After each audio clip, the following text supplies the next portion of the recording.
नमस्कार दोस्तों, क्राइम तक में आपका स्वागत है। कानूनी कहानी के इस दूसरे एपिसोड में मैं आज आपके साथ हूँ पूनम शर्मा। आज हम तमाम खबरों की बात करेंगे जो कोर्ट कचहरी से जुड़े हुए हैं और सुप्रीम कोर्ट से लेकर और देश की बाकी अदालतों में किस तरह के मामले आज सुने गए, क्या क्या हुआ।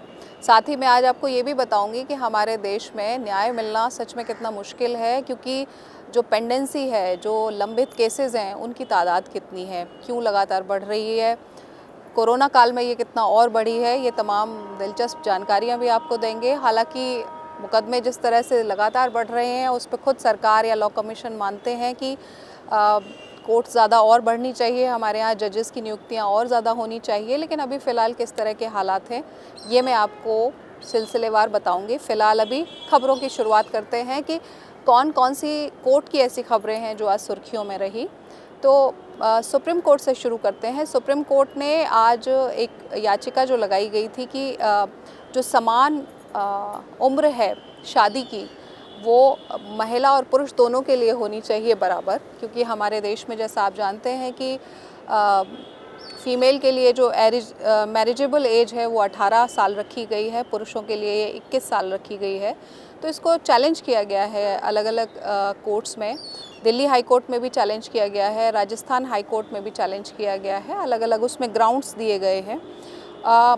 सुप्रीम कोर्ट में आज जो याचिका थी वो ये थी कि जो बाकी और हाई कोर्ट्स में याचिकाएं चल रही हैं, उनकी जो सुनवाई है वो अब अलग अलग हाई कोर्ट में ना होकर सुप्रीम कोर्ट में हो, और सुप्रीम कोर्ट उस मामले में अब खुद तय करे कि किस तरह से आगे इस मामले में सुनवाई होनी है। इससे क्या होगा कि समय बचेगा, क्योंकि हाई कोर्ट में अगर सुनवाई नहीं होगी, सीधे सुप्रीम कोर्ट सुनवाई करेगी, तो जो भी आखिरी फैसला होगा वो सुप्रीम कोर्ट का इस मामले में होगा। तो आर्टिकल 139 ए के मुताबिक ऐसा हाई कोर्ट के पास कोई याचिका हो रही होती है या सुप्रीम कोर्ट में भी चल रही होती है, तो सुप्रीम कोर्ट के पास ये अधिकार है आर्टिकल 139 ए के तहत कि वो इस तरह के मामलों की सुनवाई फिर खुद कर सकती है। हाई कोर्ट को करने की उसमें ज़रूरत नहीं रहेगी। तो अब उस पर आज सुप्रीम कोर्ट ने नोटिस जारी किया है केंद्र सरकार को, और 4 हफ्ते में कहा है कि इस पर वो अपना जवाब दाखिल करें। उसके बाद फिर सुप्रीम कोर्ट इस मामले में आगे सुनवाई करेगी। केंद्र सरकार को अपने जवाब में ये बताना होगा कि सुप्रीम कोर्ट में ही आगे सुनवाई चलते रहनी चाहिए, हाई कोर्ट में नहीं चलनी चाहिए, या फिर वो क्या चाहती है केंद्र सरकार के पहले जो अलग अलग देश के हाई कोर्ट्स में मामले चल रहे हैं इस पिटिशन पर, उस पर सुनवाई हो। थोड़ा सा इसके बारे में मैं आपको और बताना चाहूँगी कि आखिर ये मुद्दा उठा क्यों। जब बात समान अधिकारों की हो रही थी तो शादी की उम्र को लेकर भी ये सवाल खड़ा हुआ कि लड़कियों के लिए अलग उम्र क्यों होनी चाहिए और लड़कों के लिए अलग उम्र क्यों रखी गई है। तो उसमें बहुत सारे अलग अलग फैक्टर्स बताए गए, और जो याचिकाएं हैं वो इसी आधार पर फिर अलग अलग हाई कोर्ट में, चाहे राजस्थान हो या दिल्ली हाई कोर्ट हो, उसमें फ़ाइल की गई। और मुख्य आधार ये था कि समानता के अधिकार के तहत ये आपको उम्र 21 साल ही कर देनी चाहिए, क्योंकि अगर साइंटिफिक तरीके से देखें तो इसका कोई आधार नहीं है कि 18 साल की उम्र में शादी क्यों होनी चाहिए। WHO अपनी रिपोर्ट में ये कह चुका है कि प्रेगनेंसी के लिए 20 साल से कम उम्र में अगर कोई भी लड़की प्रेग्नेंट होती है तो वो उसकी मानसिक स्वास्थ्य के लिए या शारीरिक स्वास्थ्य के लिए ठीक नहीं है। लॉ कमीशन भी ऐसा ही मानता है अपनी कई रिपोर्ट्स में कि शादी की उम्र 18 से बढ़ाई जानी चाहिए। तो इन तमाम चीज़ों के बीच में अब सवाल ये भी है कि अलग अलग जो रिलीजन हैं उसमें अलग अलग उम्र है। जैसे हिंदू मैरिज एक्ट के तहत 18 साल है, लेकिन अगर मुस्लिम्स शादी करते हैं तो वो उसमें शरिया के हिसाब से रहता है। उसमें 125 ऐसे देश हैं जहाँ पर हालांकि ये उम्र तय कर दी गई है कि शादी की उम्र क्या होनी चाहिए। बहुत सारे यूरोपियन ऐसे देश हैं जहाँ पर शादी की उम्र 19 से 20 साल के बीच में रखी गई है, क्योंकि माना जाता है कि 18 या 19 साल के बीच में अब परिपक्व होते हैं शादी के लिए। तो अब हिंदुस्तान में इसकी आवाज़ उठी है, सुप्रीम कोर्ट भी इस मामले को सुन रहा है। और ख़ास चीज़ ये है कि शादी के बारे में जब भी बात होती है तो कुछ उसकी हमारे यहाँ की जो सामाजिक परिस्थितियाँ हैं उन पर भी गौर करने की ज़रूरत है। 18 साल की उम्र में कोई भी लड़की हमारे यहाँ बमुश्किल 12th पास कर पाती है, यानी कि वो ग्रेजुएट होने की दिशा में आगे बढ़ रही होती है और उसी दौरान माँ बाप उसकी शादी कर देते हैं। तो ऐसी स्थिति में चाहे वो मेंटली, फिज़िकली, इकोनॉमिकली वो पूरी तरह से शादी के लिए तैयार नहीं होती है। तो महिलाएं जब लगातार समान अधिकारों की बात हो रही है तो ये है कि अक्सर इस तरह से शादियां कम उम्र में होने से उनकी पढ़ाई छूट जाती है, पढ़ाई पूरी नहीं कर पाती, आगे प्रोफेशनली भी कोई अपना करियर वो चूज़ नहीं कर पाती हैं, तो इकोनॉमिकली भी उस तरह से स्ट्रॉन्ग नहीं हो पाती हैं। तो समाज के लिए, परिवार के लिए और ख़ुद लड़कियों के लिए कम उम्र में शादी कई बार बड़ी नुकसानदेह रहती है। तो इन तमाम चीज़ों पर लगातार कोर्ट में चर्चा हुई है, बातचीत हुई है। अब सवाल यही है कि केंद्र सरकार का रुख इस पूरे मामले में क्या रहता है, क्योंकि अभी भी राजस्थान और दिल्ली हाई कोर्ट में जहाँ जहाँ ये याचिका चल रही है कि समान उम्र होनी चाहिए शादी की, वहाँ पर केंद्र सरकार की तरफ से कोई अभी जवाब दाखिल नहीं हुआ है कि केंद्र का क्या रुख है इस पे। तो अब 4 हफ्ते के बाद उम्मीद है कि सुप्रीम कोर्ट में जवाब उनका जब दाखिल होगा तो उसके बाद ये साफ हो जाएगा कि केंद्र क्या चाहता है, इस उम्र को बढ़ाना चाहता है या नहीं। बहरहाल एक सवाल तो खड़ा हुआ ही है कि ये उम्र वही होनी चाहिए जो पुरुषों की है। पुरुषों की उम्र कम की नहीं जा सकती, क्योंकि जो भी साइंटिफिक रिसर्च हुई हैं अब तक उसके मुताबिक जो पुरुष हैं उनकी मैच्योरिटी 20 साल से पहले नहीं आती है।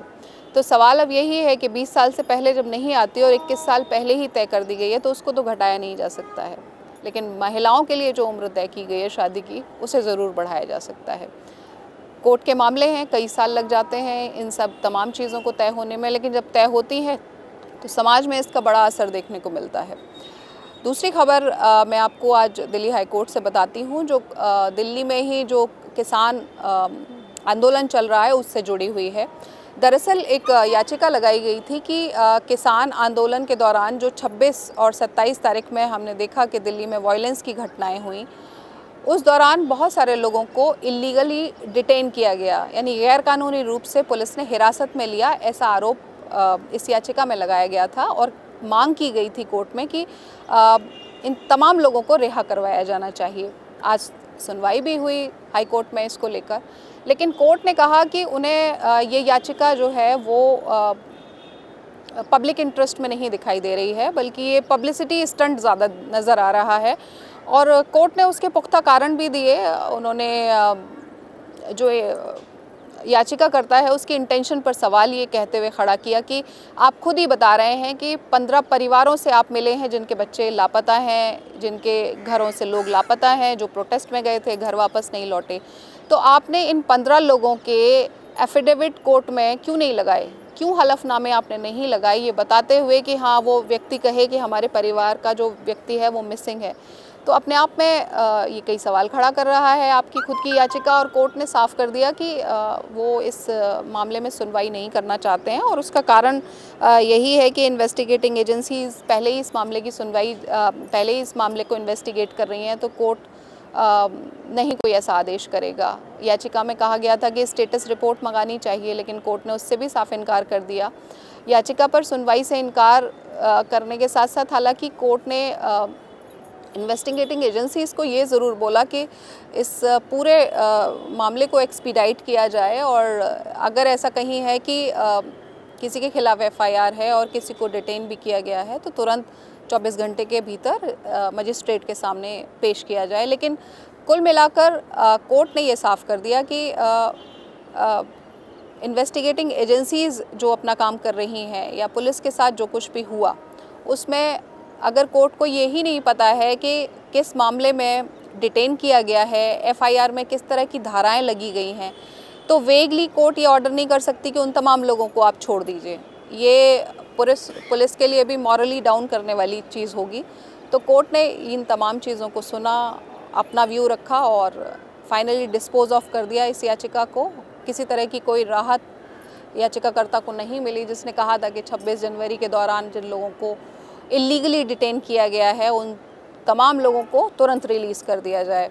याचिका में ये भी बताया गया था कि 200 से ऊपर ऐसे लोगों की संख्या हो सकती है और उन सभी लोगों की तरफ से माना जाए कि ये जो याचिका लगाई गई है ये उन्हीं के लिए है।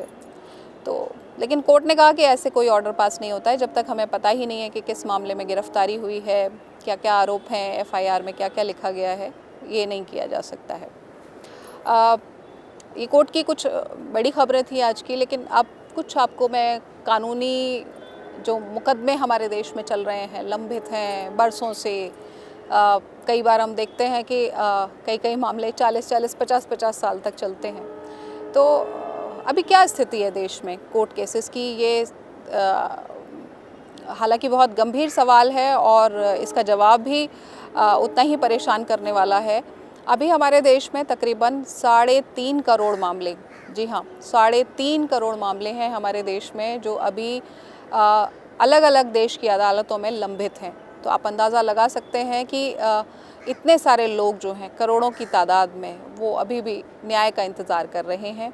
और अभी कोविड काल जो रहा, मतलब मार्च में जब लॉकडाउन हुआ तो कोर्ट्स पूरी तरह से बंद हो गई थी, और जो बहुत ही इम्पॉर्टेंट पिटिशंस थी, बहुत मोस्ट अर्जेंट पिटिशंस थी, उन्हीं पर सुनवाई हो पाई, और उसमें भी वर्चुअल हियरिंग के माध्यम से सुनवाई हुई। कोर्ट्स नहीं खुल पाए थे। अब धीरे धीरे कोर्ट दोबारा खुलने शुरू हुए हैं। तो अब ये जो पेंडेंसी है, तकरीबन 20 लाख नए मामले जो हैं, वो पेंडेंसी और बढ़ गई है पिछले 10-11 महीने के दौरान। तो बहुत अच्छी स्थिति नहीं है, क्योंकि लॉ कमीशन 1987 में ही कह चुका था कि जितने जजेस हमारे पास होने चाहिए उतने नहीं हैं। पिछले साल भी केंद्र सरकार ने माना कि हाँ, जजेस की संख्या और बढ़ाए जाने की ज़रूरत है, इंफ्रास्ट्रक्चर बढ़ाए जाने की ज़रूरत है, जिससे जो न्याय है वो न्याय व्यवस्था ऐसी बने जिससे लोगों को तुरंत न्याय मिल सके, कम समय में न्याय मिल सके। अभी फ़िलहाल 10 लाख लोगों पर एक जज है, तो इसी से आप अंदाज़ा लगा सकते हैं कि कितने लोगों के मामले जो हैं वो एक जज को सुलझाने पड़ते होंगे। और एक साल में अगर अमूमन हम निकालें तो 700 से ऊपर मामले एक जज सुनता है, उनका निपटारा करता है। तो जजेस के लिए जो भी फ़िलहाल अभी काम कर रहे हैं, उनके पास भी काम बहुत ज़्यादा है, केसेस बहुत ज़्यादा हैं, उनके ओवरलोड हैं वो सब लोग। इसी वजह से कई बार हम देखते हैं कि मामलों की प्रॉपर सुनवाई भी नहीं हो पाती है बहुत सारे मामलों में, और इसीलिए हमने देखा है कि फिर जब निचली अदालत से लोग संतुष्ट नहीं दिखते हैं तो फिर ऊपरी अदालत का रुख करते हैं कई बार। लेकिन इतना ज़रूर है कि फ़िलहाल पिछले कुछ सालों में काफ़ी चेंज देखने को मिला है जुडिशरी में। हर जगह नहीं देश के कोनों में, लेकिन जैसे दिल्ली की बात करें तो दिल्ली में काफ़ी चेंज देखने को मिला है। दिल्ली में पहले तकरीबन 30 के आसपास जजेस होते थे, लेकिन अब उनकी संख्या बढ़कर 45 से ऊपर हो गई है। तो अंदाज़ा इसी से लगा सकते हैं कि पिछले कुछ सालों में जो इंफ्रास्ट्रक्चर है, दिल्ली हाई कोर्ट का ही हम देखें, वो काफ़ी बढ़ गया है।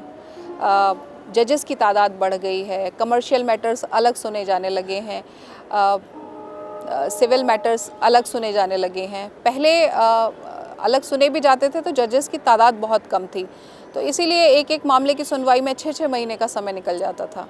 लेकिन अब ये है कि हर 2 महीने के बाद डेट मिल जाती है। लेकिन ये स्थिति देश की राजधानी में फिर भी तभी थोड़ी सी सुधरी है, लेकिन बाकी और जगहों पर अभी उतनी व्यवस्था अच्छी नहीं हो पाई है। तो कुल मिलाकर ये कह सकते हैं कि न्याय मिलना हमारे यहाँ थोड़ा महंगा भी है और थोड़ा समय लेने वाला भी है। मतलब समय भी अच्छा खासा खर्च करना पड़ता है आपको, और पैसा भी। कोविड काल के दौरान एक चीज़ और देखने को मिली है कि जो केसेस हैं उनकी तादाद कम हुई है, लेकिन वर्चुअल हियरिंग के माध्यम से केसेस जो सुने जा रहे हैं उनमें फ़ीस और बढ़ गई है। मान लीजिए किसी कोर्ट में पहले किसी मामले को, किसी मुकदमे को दर्ज करने की फ़ीस, कोर्ट फ़ीस 1000 रुपये थी। अब वर्चुअल हियरिंग में वो बढ़कर कहीं 3000 हो गई है, कहीं 5000 हो गई है। अलग अलग स्टेट के हिसाब से वो चेंज हो गई है। तो न्याय थोड़ा महंगा भी हो गया है लोगों के लिए। और दूसरी तरफ ये भी है कि जितने केसेस पहले मुकदमे होते थे वो कोविड काल में कम भी देखे गए हैं। मतलब इतने लोग मुकदमे नहीं कर पाए। एक तो लॉकडाउन में घर के अंदर बंद थे, तो नेचुरली जब बाहर नहीं निकले तो उतने बड़े मुकदमे देखने को नहीं मिले, क्राइम केसेस कुछ कम रिपोर्ट हुए। दूसरा ये भी था कि लोगों के पास पैसा नहीं था, मुकदमे लड़ने के लिए पैसा चाहिए होता है आपको।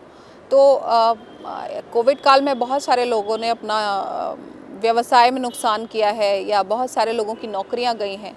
तो उन तमाम चीज़ों की वजह से जो आर्थिक हालात हैं लोगों के, वो और ज़्यादा बद से बदतर हुए, और इसीलिए कोर्ट कचहरी के केसेस से लोग वो करने से थोड़ा घबराए, थोड़ा सा दूर रहे हैं। 80% अभी भी निचली अदालत के वकील ऐसे हैं जिनके पास काम की कमी है। जिन लोगों के पास हर दिन में 4 से 5 केसेस होते थे, उनके पास बमुश्किल 1 या 2 केस हैं। तो उसी से आप अंदाज़ा लगा सकते हैं कि फ़िलहाल स्थितियाँ जो हैं वो जुडिशरी सिस्टम में वकीलों के लिए भी थोड़ा मुश्किल हुई हैं। लेकिन व्यवस्था है, धीरे धीरे हम सब सामान्य हालात की तरफ आगे बढ़ने की कोशिश कर रहे हैं। कोविड के मामले भी लगातार कम होते हुए नज़र आ रहे हैं। वैक्सीनेशन लगातार बढ़ रहा है देश में, तो स्थिति और सुधरेगी ये उम्मीद करते हैं। और जब ये स्थिति सुधरेगी तो हमारी जो कोर्ट्स हैं वो और सुचारू रूप से काम अच्छे से कर पाएंगी, जो पिछले कई महीनों से नहीं ठीक से हो पा रहा था। तो इन तमाम चीज़ों के बीच में उम्मीद करते हैं कि आपको आज का ये हमारा कानूनी कहानी का एपिसोड पसंद आया होगा। मुझे इजाज़त दीजिए, नमस्कार।